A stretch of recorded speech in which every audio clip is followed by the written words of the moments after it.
Welcome back to the Sports Ranter. Thank you to our host, Jake Ben, and to our back to back champion, Mr. Nicholas Garcia. Oh, my soul. It hurts. It hurts my soul. It truly hurts my soul to take second place. I already had this thing posted up for my man Nick, but he had to go ahead and brass. But you know what? Good for him. Good for him. But like I said, thank you, Jake. Thank you, Nick, for joining us here today. Thank you to our viewers. Thank you for the sports renting world at the end of the season of the finale of fantasy football 2024. What a wild, wild ride it was, and there really is so much to talk about. But Nick, after saying congratulations and being a back-to-back champion, after doing it completely two different ways, and after barely recording everything this season, which I think is fantastic. Going back, what do you think got you there, and what made it for you this year? I think I've said it several times, and the theme of me drafting is depth, man. I am a depth guy. I want depth. It might not equate to the best players. Sometimes it does, but I just want depth. I know we all deal with injuries, but just from my point of view, the quarterbacks I drafted were no good. I lost Chris Godwin. I lost Jonathan Taylor for like 3 weeks. I lost Alvin Kamara during the playoffs. Um, and I know that all happens, but because I had my depth, I was able to pull through. I was able to overcome, So obviously you got some, you know, a couple, lucky picks. I think I got a little, and I'll call it luck. I mean, it's just, we all got to get lucky here and there, drafting Bowers late in the draft, being a Raider fan. I'm like, all right, we drafted him in the first round. We're going to give him some targets. He might pan out.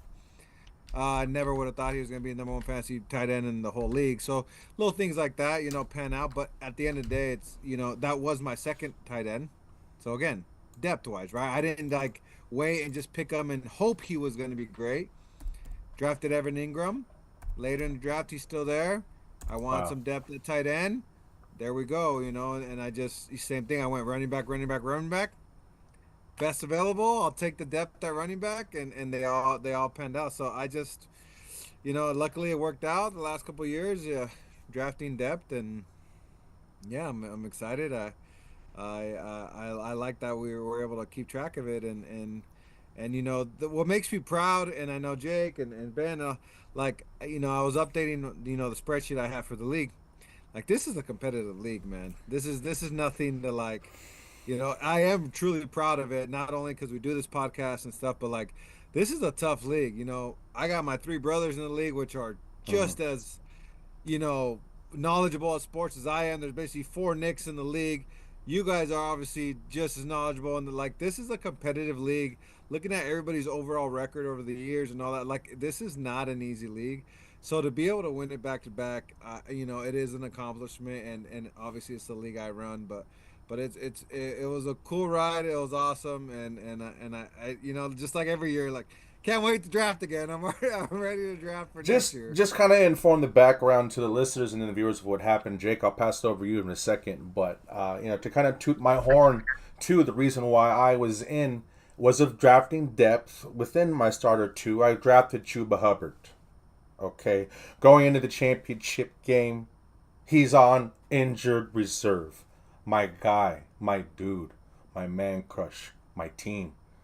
Anyways, that is just a tremendous blow. And so I go to the waiver wire knowing that Nick had already said on camera that he's going with his guys, right? He's going with the guys. So I go to it, I'm on the toilet.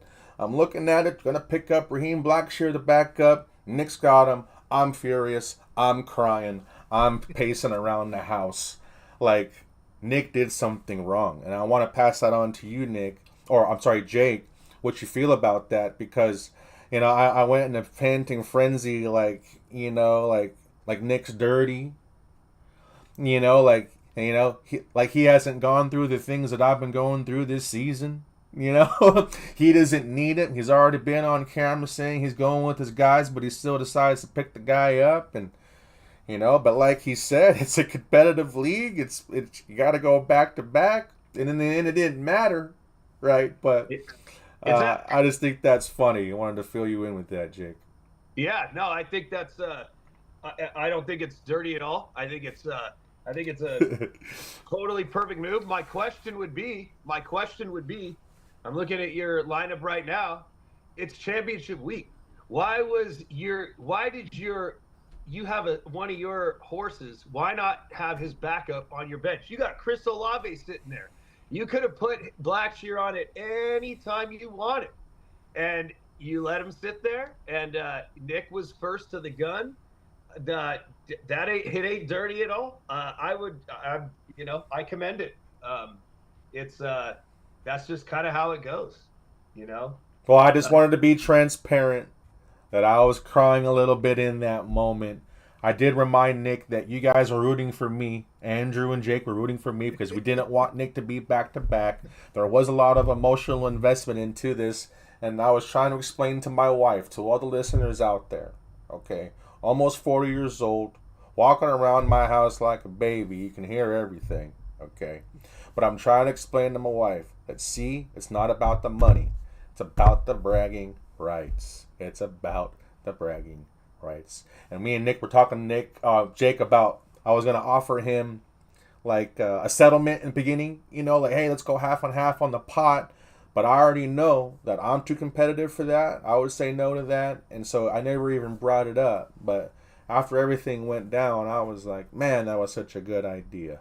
I know that just because you were an offer, I have a hard time believing Nick was going to take it. Like, Nick's team, has been steamrolling, and with to Nick's point, drafting depth, is always good. You especially at your running back receiver positions, but there's some luck that comes in with that. Everybody kind of thinks they're getting depth, but for example, Terry McLaurin, you take a guy, a gamble on a guy that's got a new offensive coordinator, rookie quarterback, and all that, and it could have very easily have not panned out and been a totally busted pick too. Cortland Sutton is another one. I drafted him in a league, and I think by week 4, like, he just hadn't done anything, and there was nobody else I wanted to drop yet. I ended up dropping him, but Bo Nix, turned around and Cortland Sutton was great. Same thing. Brock Bowers, like, nobody was gonna think he was gonna have the reception, record or whatever. That he just, what a fantastic year. So, that, and I think that's where you're kind of. I think that's kind of where your knowledge and kind of that little bit extra effort you put into kind of studying teams and studying offenses and all that. I think that's a big part of when you say drafting depth. Like, that's the difference between players that pan out and players that don't. So, and I know Nick does that. Nick is a pays attention to everything, and so yeah, he deserves it. And I love the back to back because that makes Nick the target, and that makes everybody that much more excited to play Nick every week next year. And that's badass. I love that. And what I love about it, to brag some more, because I this is the podium I get, is I did it with also being most points. So Yeah. it's not like flukish, like of course there's a little bit of luck. We've already said that, all that, but like you guys said, like the time, luckily my draft pick panned out, and I was the best team all year. My record didn't show up, but I had most points, and my team was solid, and I was just happy to pull it out, doing it with most points. And just to go on the strategy a little bit, I mean, it doesn't always pan out this way, but just for this draft specifically, like you're saying, Jake, every guy you just mentioned, yeah, they had some question marks with them, but because I went so running back heavy right at the beginning, I went with one talent that you see, but I went with number one receivers, right, on teams. Cortland Sutton is the number one in Denver. Nobody knew how good he was going to be. Had some question marks, but hey, he's the number one. He's got to get targets. I went with DJ Moore. It didn't pan out great. DJ Moore was still, you know, my, the 12 to 15 point guy. Never blew up for me, So yes, he was a disappointment, but he never like killed me, you know, on a week to week basis, because he still was getting, 10 freaking targets a game. He just, he was a typical 6 catches for 52 yards. Like that, Yeah. that's it. No touchdowns. But again, a number one receiver. Terry McLaurin, same thing. Risk, rookie quarterback, number one receiver. So when you decide to go one way or the other in the draft, you got to look at something. Something you can't just draft willy nilly, right? Like you have to look at something. So because the way the draft panned out and it was all running backs, as the draft went out, I remember telling myself, I was like, okay, well, I need receivers now. Well, he's a number one. Let me go with him. He's a number one. Let me go with him. Instead of going maybe with number twos and threes on other teams, the odds of a number one actually panning out in my mind are greater than relying on a number two or a number three on another team. So Right. again, doesn't mean this strategy will work next year. That's what's awesome about fantasy. You never know, but it just happened to pan out this year for me. Yeah. Like I said, just want to be transparent. Like I said, thank you, Seth, for watching. Yeah, I was pacing around. I thought I did really well. Same thing, drafted depth, had it there. And like I said, even though it doesn't matter, there's injuries. I have to say, when me and Nick were talking about this, it really was one of the hardest years. It's such a competitive league. It felt like every week I had to grind out a win somehow, through some type of injury, some type of situation, some types of nonsense. And so even getting second place, it does feel good because it was hard. It's like there's a moment where you're like, fuck, am I even gonna get the playoffs? But speaking of dirty, Jake, how do you feel about a Canadian in a losing bracket becoming a champion in your league? What is the situation? Is this okay? Is there a different outcome that we can talk about here, or what's going on? Well, listen, if it was dirty and if it was dirty and I was gonna and I was gonna kick my feet about it and how it's, oh, I don't like that, like, then what are we doing telling people to stick with it every week, you're never out of it, this and that. um we divide um our leagues up into divisions and go on records. We do that because we like the element that it brings as far as the interactions with each other.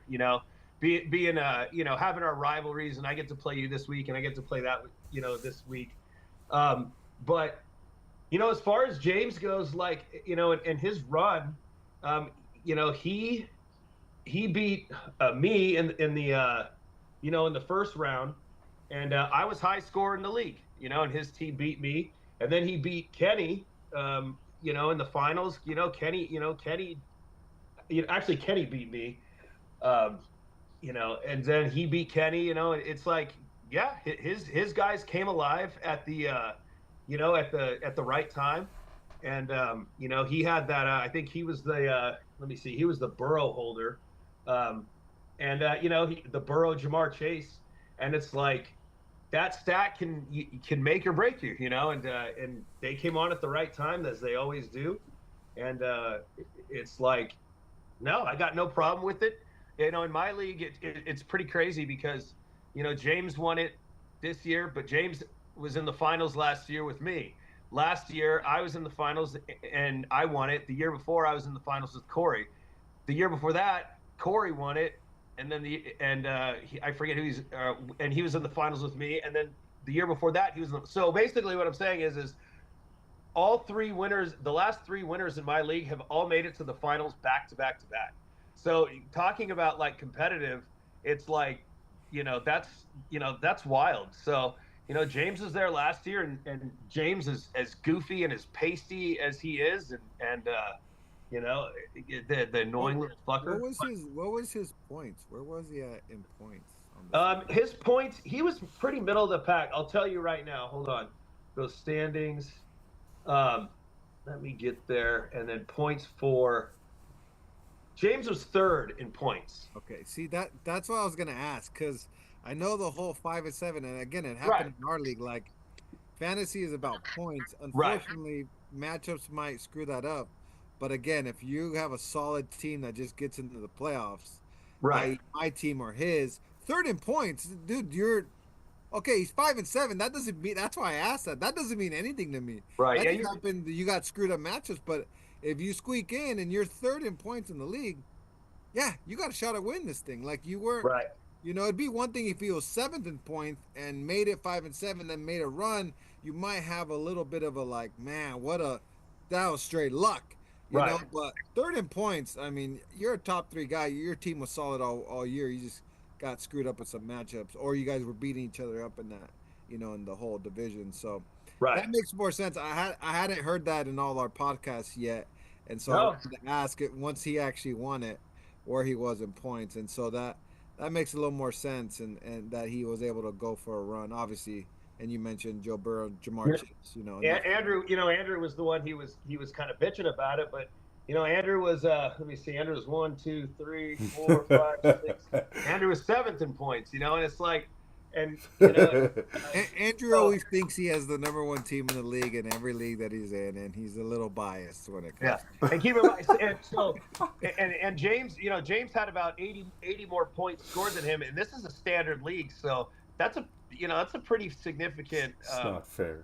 jump. So yeah, we do. If we didn't do divisions and we just did it all based on points, we'd all do our draft and then just kind of disappear and watch the games. The fact that we get to play each other and win our and go to win the divisions and this and that. That's the element of fantasy football, I think, that makes us love it so much. It creates this interaction. So Well, yeah, and also like, say you did do division, so you wouldn't play your division twice, right? It'd be this like other randomized schedule. So right, his record could have been, 8-4 or something, or eight, like it wouldn't have been 5-7, right? It was only right, 5-7 just based on that type of schedule you look at. So that's why I always like to look at the points. The record's fun. The record is what makes it fun week to week, like you're saying. right. You're looking at the divisions. You know who you're not chasing five guys. You're chasing one. You're rooting for that guy to lose, and it makes it way more fun on Sundays. But Absolutely. when you're analyzing how good is his team versus mine, I don't look at the record. I'm like, how many more points? Where are we at points? And that really tells you, who has a, more consistent team, I should say, right? Yeah, yeah, absolutely. Nick, you led your league in points, and you finished 7-7, correct? How you? And I led my league in points, and I was only 8-6. I had to win in the last week just to get in. It So was a really weird year this year, and I don't know why. yeah, so it's just but no, I'm happy for James. The guy is the ultimate shit talker, and he's just relentless with it. But it's fun. It's going to be fun to have him as kind of a repeating champ. Hopefully he uses the time to talk shit and make enemies and keep everybody. Is that his first title In my league, it is. in your league? Yeah. Seth is obviously watching, and I'm trying to understand how he feels. Also being 5-7 and at the bottom of the division. So sorry, Seth, but Brutal. it really was a brutal year. Like I said, I want to take my hat off to you, to Jake, Nick, and everybody in our leagues. It really is, it's like when I go against the matchups, he's been against Drew and Christian and Dan. It's like, damn, these guys put together some good teams. And like it's a scratch and a crawl every week. So it's fun. It really is fun. And Jake and Nick, it was just something I want to ask Jake, because obviously Nick wouldn't do anything different. Jake, what would you have done differently, maybe with whatever you're looking at this year? Seth says every year is never the same, so your strategy never matches up with what's happening that year. And so what can we do going into next year? So I know for me, like, I've done pretty much ever since I've started fantasy. I've kind of bought into this idea that don't draft this. Don't waste like an early round pick on a quarterback. You can wait. You can find good value later on. And I'm finding that more often than not in a lot of leagues is really hurting me. I was in playoffs. I made it to the championship in another league, and I pretty much rode the back of Matthew Stafford and Anthony Richardson. Well, it's just like Matthew Stafford had some games where it was just he was just gone, and one of them was this week. You know, it was nothing.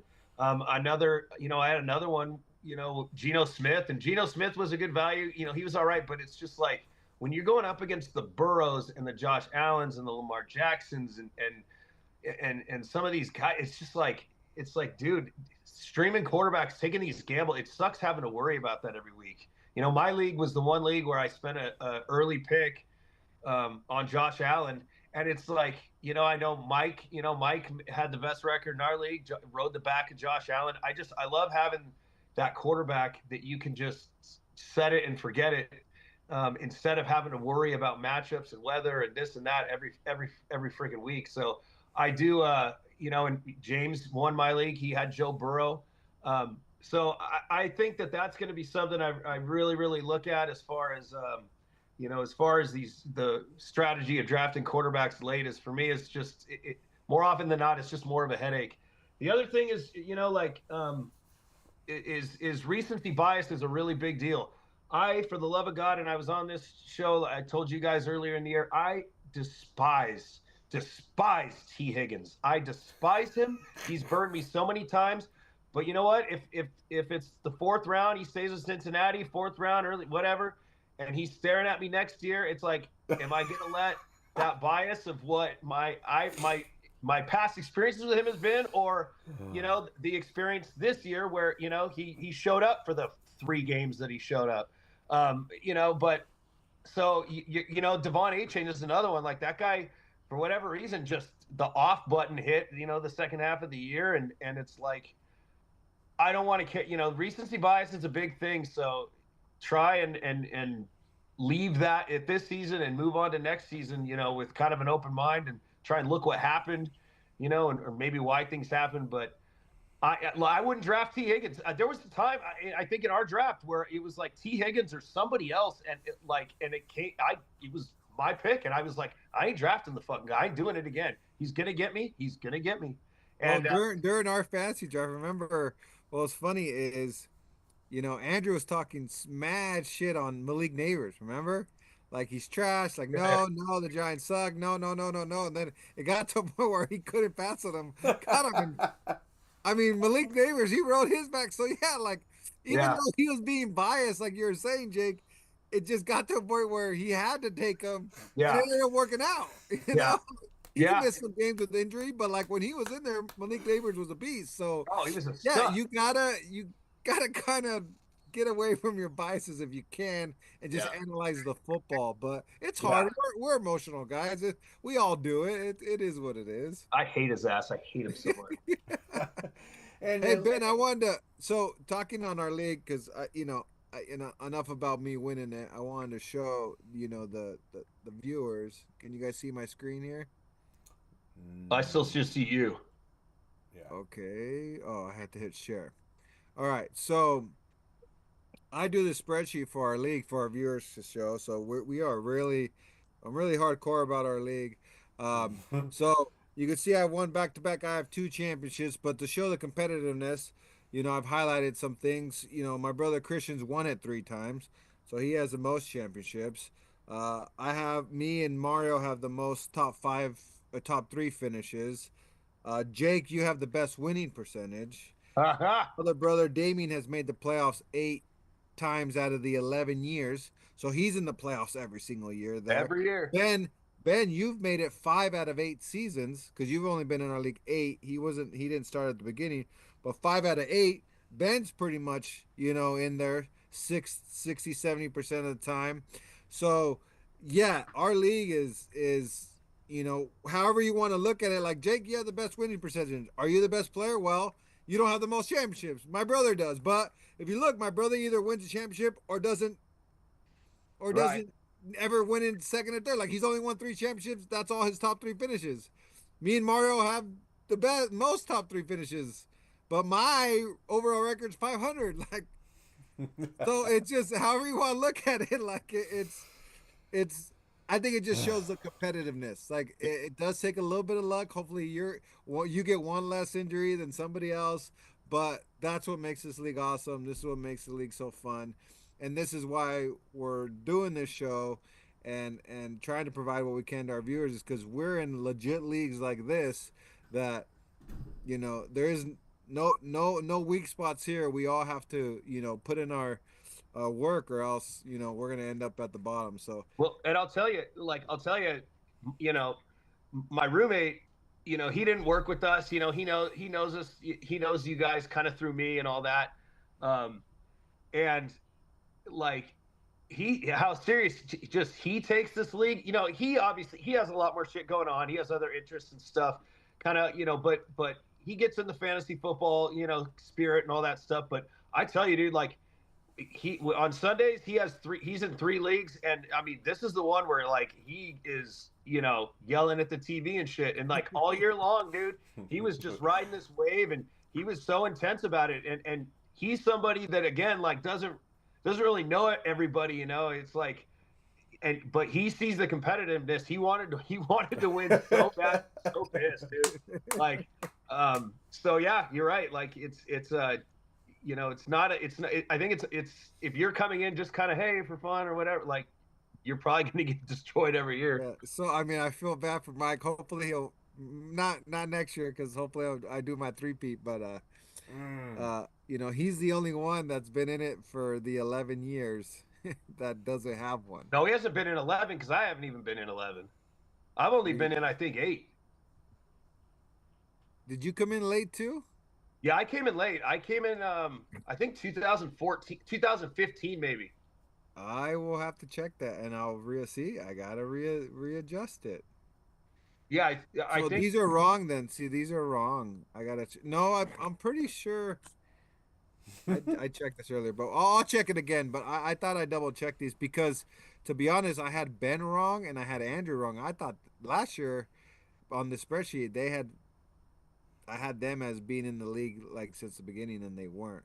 But Jake, I think as far back as ESPN goes, which I think 2014, I you think guys, th- I think that was it. I think that was because I got into when I started. I just got it. I was in Matt Johnson's league, which is currently my league. That was the first one I did, and then I think the very next season was when I joined your league. yeah. So this is so you and Mike have been in it for, because I double checked. What you're thinking is I used to run two leagues. Okay, So you joined this one from the get go. The other league is the one I joined. I had previously, and I ended up. That's the league I ended up cutting after COVID. okay. So I was running two ESPN leagues. So you're thinking that league, I think. But this one you've been in since. This is the one. This is the one with Art, right? This Art was in this league for a while. Correct. Yeah. So yeah, Harvey started in it too, and Jason Tran, and so Yeah, yeah, yeah. you've been in it since the beginning. Okay. That's accurate. That's accurate. But anyways, moving on. I just want to show our viewers we do take this thing serious, and it's a whole lot of Well, fun. I appreciate that, Nick. To get those percentages, to have a 66% percentage of being in the playoffs. And I remember coming into this league is that I better be prepared. It's my first PPR league. It was different. I'm used to a standard league. We're used to there being touchdowns all the time, and that was the only way to get fantasy points. That's how long we were doing it. But your league was the first PPR league that I remember coming in. I didn't do so well, but You won it. my second year. I won it my second year. Second year? Oh, I Yeah, thought it was the first. yeah. So I come in, and the second year I learned it, and I was able to pull it off the second year. Yeah, And I so, knew you won like at the beginning, like right away. it's kind of been my trend. Same thing here with Jake Lee's when it was Man Johnson Lee. I won it in the beginning, and I've never made a return. I thought my team was good enough to make a return. It kind of was, but it just didn't work out that way. You just gotta keep pushing for next year, and like you said, stay in the fight and get ready. And I really am excited about next year. But the season is not over. We still have some time to kind of talk about Week 18. Week 18 in review. We're still going to keep pushing here until the end of April, which is the draft, because we believe it's fantasy relevant. And so we're going to continue to gain information and figure out what's going to help us build our rosters next year. But obviously, we have the rest of the season to go. So Week 18, Jake. Let me pull up the playoff picture here real quick. I'm sorry. No worries. And then, yeah, my glasses are on the way, guys. Don't worry. Out of nowhere, 6 spots are clinched in the NFC. I don't know if you guys remember last week, it was only 3 teams, but now there's 6 teams clinched. And I think the last spot is the division of the AFC South, or sorry, NFC South, between the Buccaneers and the Falcons. And then last in there is Broncos are still in the hunt, and with the Bengals hanging in there. And the Jake Dolphins. and the Dolphins. So I'm sorry, I'll keep moving this. But anyways, Jake, what do you think are some of the most important games and situations this week going into the playoffs? Well, clearly, I mean, number one is going to be Detroit and Minnesota, because that one dictates the number one seed in the NFC, which is a first round bye and home field advantage. The loser of that game goes to the number 5 seed, which is on the road, with no home field advantage on that on that first game. So I mean, clearly that's the big one, and I think honestly Minnesota is going to steamroll them. Detroit just has had too many injuries on too many injuries on defense. They're playing great and all that stuff, but Minnesota is another beast, and so that's a big one. Also, there is I know that the Bengals need some help. They need to win, but they need some help, and I'm not sure who Kansas City plays next week, They but play Denver. I was so, going to bring that yeah, up. okay, So so that's what's interesting with yeah, Chiefs playing Denver right, is the Chiefs seem it looks like Vegas has them they're going to rest their players, which is yeah. interesting because it's like okay, by letting the Broncos win, they're automatically in. That's your division foe, or would you rather beat them and let somebody else in? But Well, then the thing is if Cincinnati wins and Denver loses, then Cincinnati goes in. If I'm no, Kansas City, they if need I'm Miami to also lose. that's probably not a big. Denver loses and the Dolphins win. The Dolphins are in. Even with the loss last week from the Dolphins. Yes. Yeah. Yes, because they have the tiebreaker over The the Dolphins Bengals. play. The Dolphins play Buffalo, correct? Dolphins play the Jets. Okay, so there's a few more moving pieces, but Yeah, no, the Bengals needed the most help. The Bengals right. need the most help. Essentially, though, if I'm the Chiefs, I want to rest my players, and I would rather see Denver in the playoffs with a rookie quarterback than see Joe Burrow. So if I'm the Chiefs, I'm resting my players and I'm letting Denver win because I don't want to see Joe Burrow in the playoffs. So I agree. yeah, I think you're familiar with them, even though they almost beat you. Like you're not gonna get it like any surprises. Rookie quarterback, like as a Chiefs, like why wouldn't you want to play the Broncos? Like, yeah. well, So that's assuming they win their first game anyways, right? Like, yeah, so that those two games are the kind of the interesting ones, but beyond that, it's just kind of just kind of seeding at this point. I know that Pittsburgh and Baltimore, I think still, I'm not sure they play, but like I think that might still be up in the air for that division. But the interesting ones are those two games. So that's kind of what I'm going to be watching.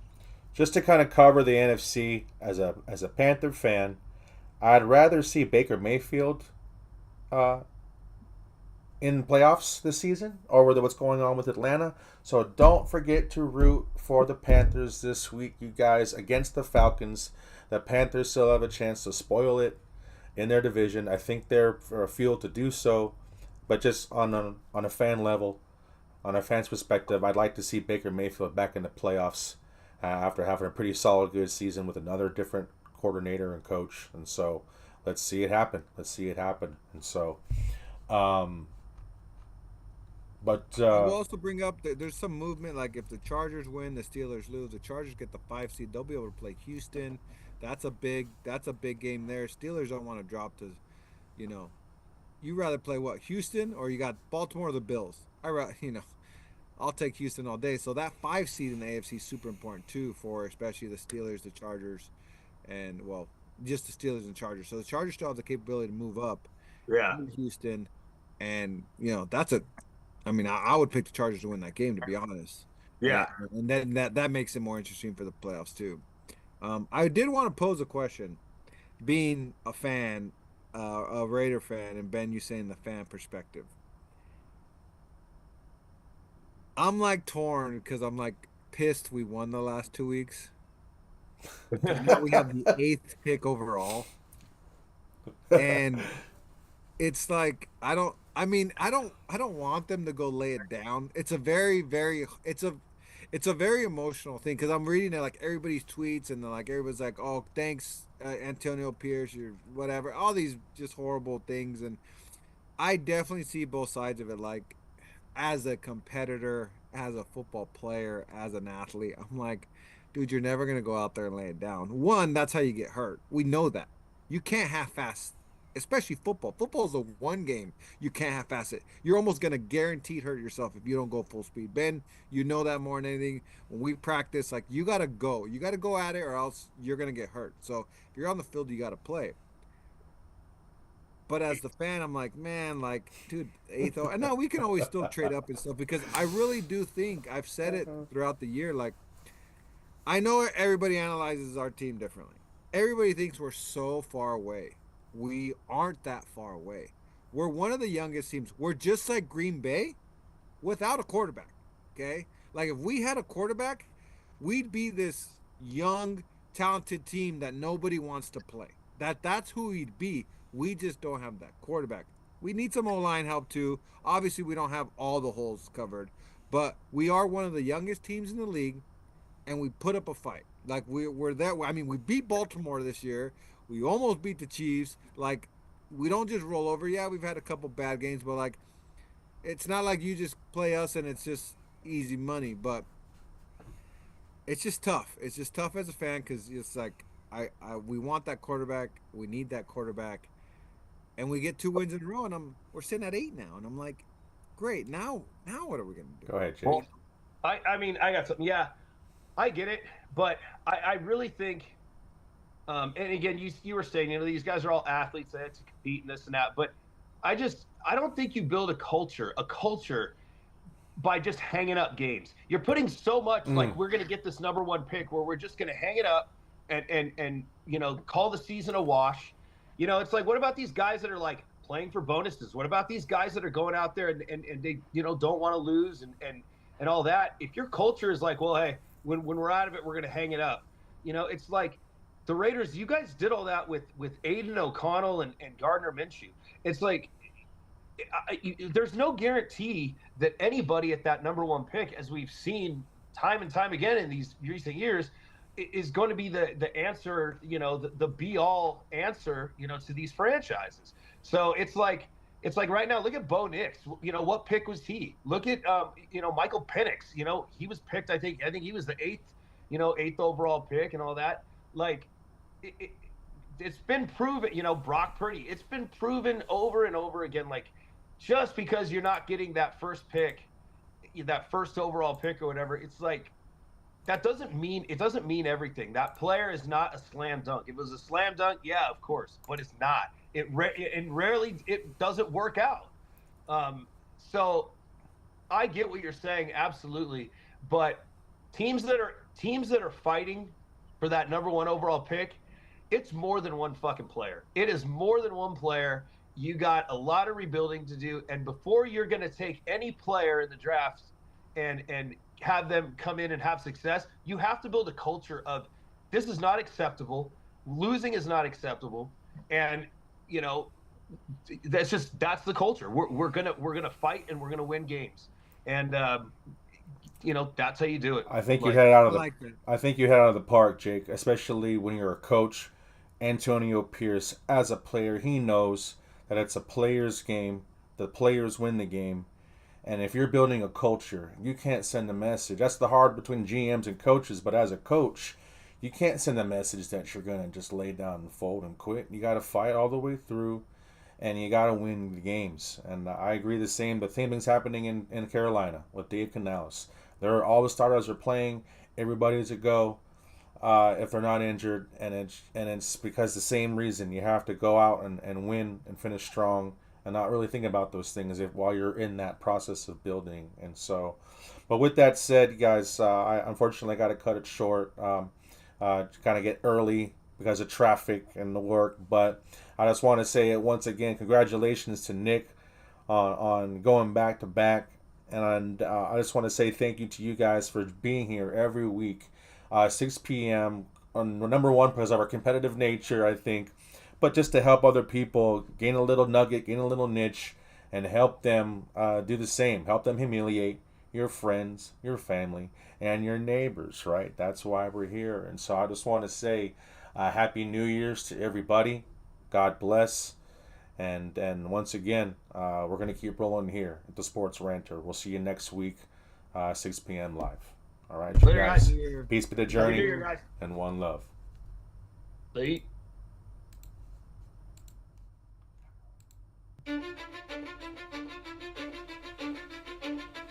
Cause I don't give a fuck what you say. Yeah, I'ma do shit my way. So you can go